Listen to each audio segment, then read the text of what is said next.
Fuller is the name. He's one of several people who contacted Local 10 News after our first investigation into the business practices of Miami Gardens pastor Eric Redden. As we first reported last month, alleged victims claimed they loaned Redden money, handed over cash to rent homes, and gave him a deposit to buy his car. All claimed they got nothing.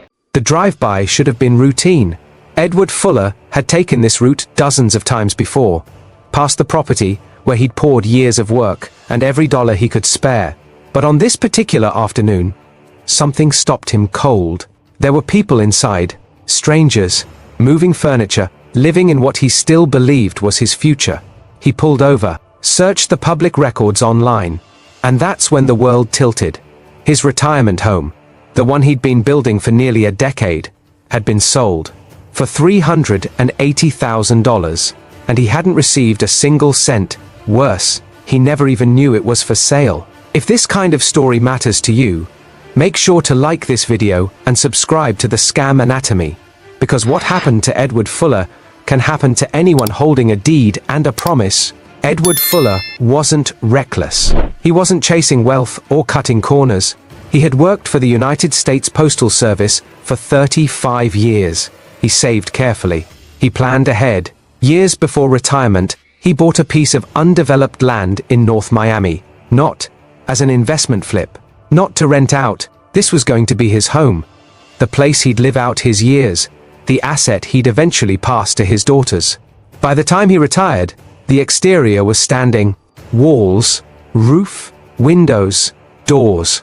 From the street, it looked nearly complete, but inside, it was unfinished. No utilities connected, no certificate of occupancy, and because of that, no bank would touch it with traditional financing.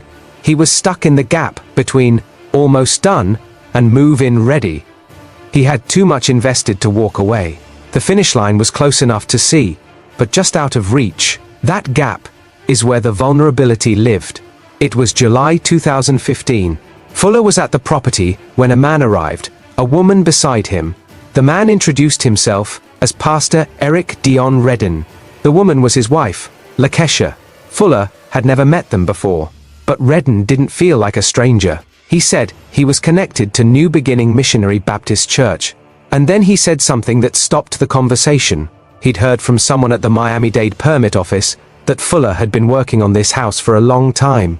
That detail mattered.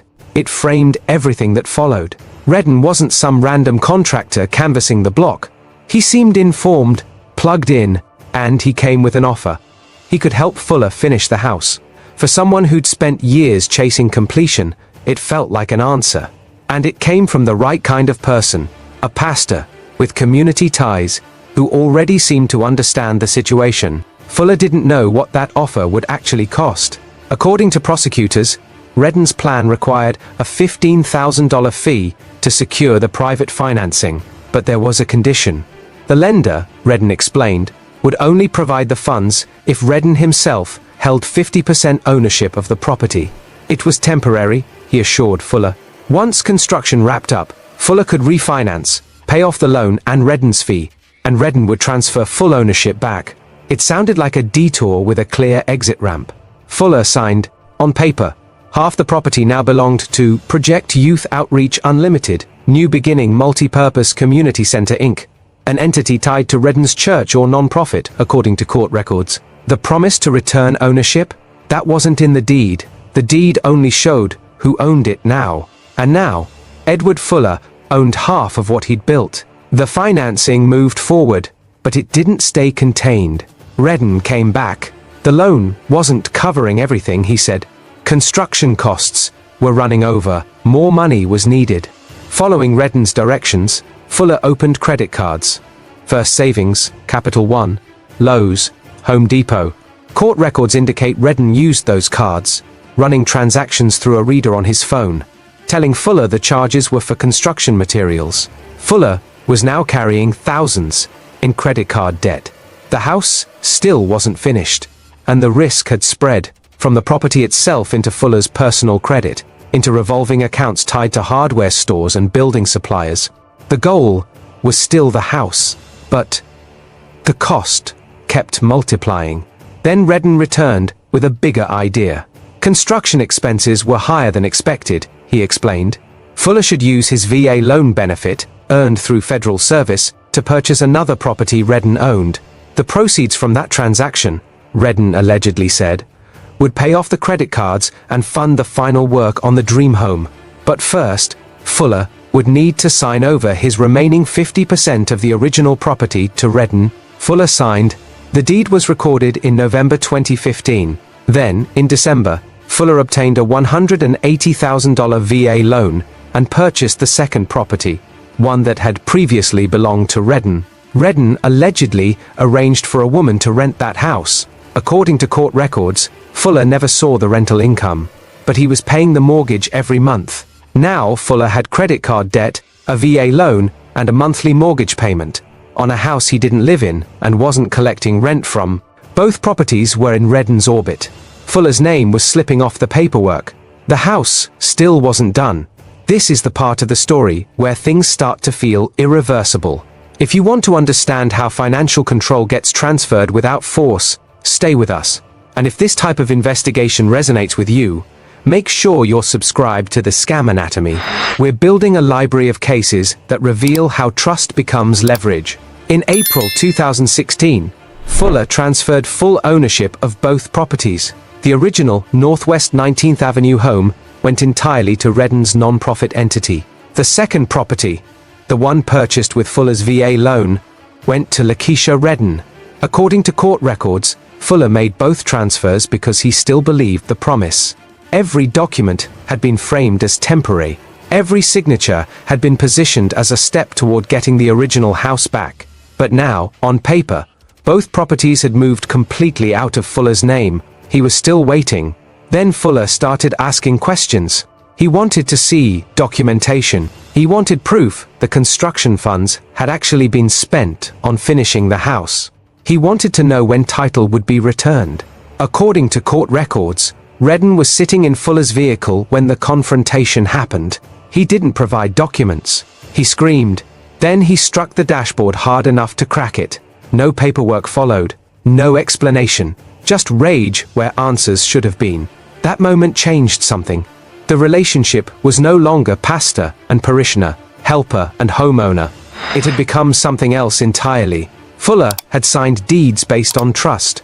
When he pressed for proof that trust was justified, the dashboard cracked. The house still wasn't his. By October 2016, the Northwest 19th Avenue house was finally complete. Code enforcement certified it. That certification should have triggered the return. The entire justification for every transfer, securing financing to finish construction, had been fulfilled. Instead, court records show that Redden obtained a $280,000 loan against the property. None of the proceeds went to Fuller. Fuller tried to get documentation from the title company. They refused, and legally, they had no obligation to provide it, because on paper, Fuller wasn't the owner. The document trail had become a wall. The institutions handling the loan had no reason to treat him as someone with standing. The record said he wasn't. He'd built the house. He couldn't access the loan documents. He had no legal visibility into a transaction involving a property he'd spent years constructing with his own money. The paperwork had done its job. It had moved him to the outside. In January 2017, Redden came to Fuller one last time with a document. He called it a corrective quitclaim deed. There had been a technical problem, Redden explained. He'd mistakenly listed himself as a witness on an earlier deed, and this paperwork would fix it. Fuller signed on January 30th, 2017. He was still trusting that the property would eventually come back. 2 weeks later, Redden sold the house. The buyer was a man named Marlon Christopher Bell. The sale price, $380,000. Court records indicate Fuller was never told. He wasn't consulted. He wasn't notified. He didn't receive any portion of the proceeds. He found out the same way this story opened, by driving past the house, seeing strangers inside, and pulling up public records on his phone. The home he had spent years building, meant for his retirement, meant for his daughters, had been transferred out of his control through documents he'd signed, and then sold to someone he'd never met for nearly $400,000. Before he even knew it was on the market, Fuller went to the police. He explained everything. The pastor, the promises, the deeds, the credit cards, the VA loan, the sale. According to Fuller's own account, the response was direct. Because he had willingly signed the papers, it was a civil matter. That response became one of the most significant obstacles in the case. Deed fraud, when documents appear voluntary, can be extraordinarily difficult to prosecute. The crime lives in the space between what someone believed they were signing and what the paperwork actually accomplished. Proving that gap requires more than signatures. It requires proving intent. Fuller had signed papers. The system initially saw only paperwork. But then, journalists at Local 10 News began investigating. They reported on Fuller's case and on other people who claimed similar experiences with Redden. Rent-to-own deals that collapsed, deposits that disappeared, loans that were never repaid. Redden responded by suing the station's parent company for $50 million, alleging reputational damage. The lawsuit was dismissed with prejudice. In 2023, an appeals court ordered Redden and his attorneys to pay the station more than $73,000 in fees and costs. According to reporting, the court found the coverage had been accurate. The legal counterattack failed. The case was now public, and that created pressure. In February 2022, nearly 5 years after the sale, Miami-Dade prosecutors announced an arrest. Eric Dion Redden was charged with organized fraud, organized scheme to defraud, exploitation of the elderly, theft from the elderly, grand theft. Prosecutors estimated the total theft from Edward Fuller at approximately $267,000. The case also included allegations involving another couple, Sophia and Calvin Singleton, newlyweds who, according to prosecutors, were promised a rent-to-buy arrangement on the same Northwest 19th Avenue property and induced to hand over $3,100. What prosecutors were describing wasn't a business dispute. It was an organized scheme, a pattern, a trusted figure, a non-profit entity, a series of documents used to extract ownership, debt, and proceeds from people who believed they were being helped. The legal question now was, what would accountability actually look like? 3 years passed between arrest and resolution. In June 2025, Redden initially rejected a plea offer, signaling he was willing to go to trial. Then, within days, he reversed course. He pleaded guilty. The sentence: 364 days in Miami-Dade County Jail, 15 years of probation, and a restitution order of $180,000 payable to Edward Fuller. For Fuller, who had spent years trying to prove what happened to him was a crime, the plea was a form of recognition. The system had finally called it what it was. But Redden wasn't done. After pleading guilty, he tried to withdraw the plea, arguing he'd been pressured and that media coverage had influenced his decision. In November 2025, a Miami-Dade judge rejected the motion. The plea stood. Redden remained in custody. By that point, Fuller had relocated to Georgia. He bought a modest home. He told reporters he was still working to repair his credit, still recovering emotionally. And as of September 2025, according to Local 10 News, he had not received one dime of the court-ordered restitution. A restitution order is not the same as a check. The court had acted. The plea had been entered. The conviction was on record.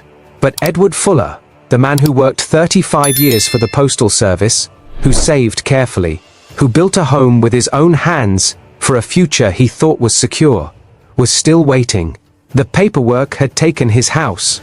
The system had confirmed it was fraud. But the money, the thing that might restore even a fraction of what was lost, remained out of reach. This case isn't just about a stolen house. It's about how control can be transferred one signature at a time. How trust can be used as infrastructure. How a promise, repeated often enough and wrapped in the right identity, can replace every safeguard a person thought they had. Fuller didn't lose his home in a single moment of poor judgment.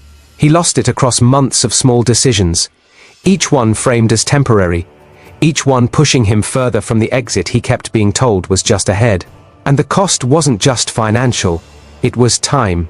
It was dignity. It was the future he had been building, not for himself alone, but for his daughters.